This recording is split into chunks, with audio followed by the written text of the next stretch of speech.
You want to make curry quickly, but you don't want to use instant. Cook Zen can resolve this dilemma.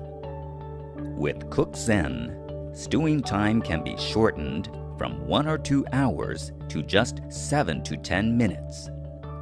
Unlike instant, it's also very nutritious. To make shrimp curry, start by preparing these ingredients.